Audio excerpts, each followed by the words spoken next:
Hello everyone, today I'm going to show you how to fix Instagram unsent message not working problem.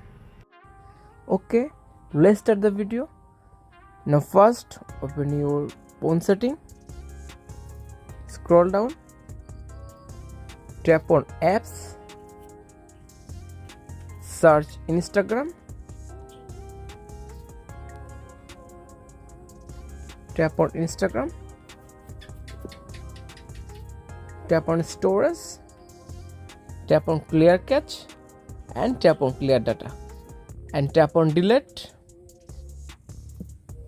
Now second method, check your phone Wi-Fi or mobile data.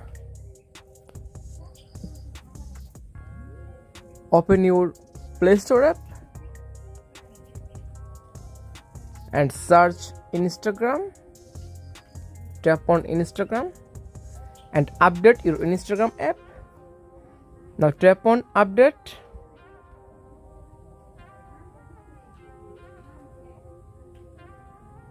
After Instagram app is updated, now open your Instagram app.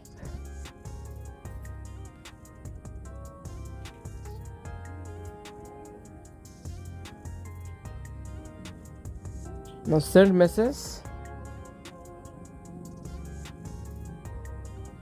Now tap on message. Now tap on unsend. And finally unsend your message. I hope solved your problem. Subscribe if you like the video. Thank you so much.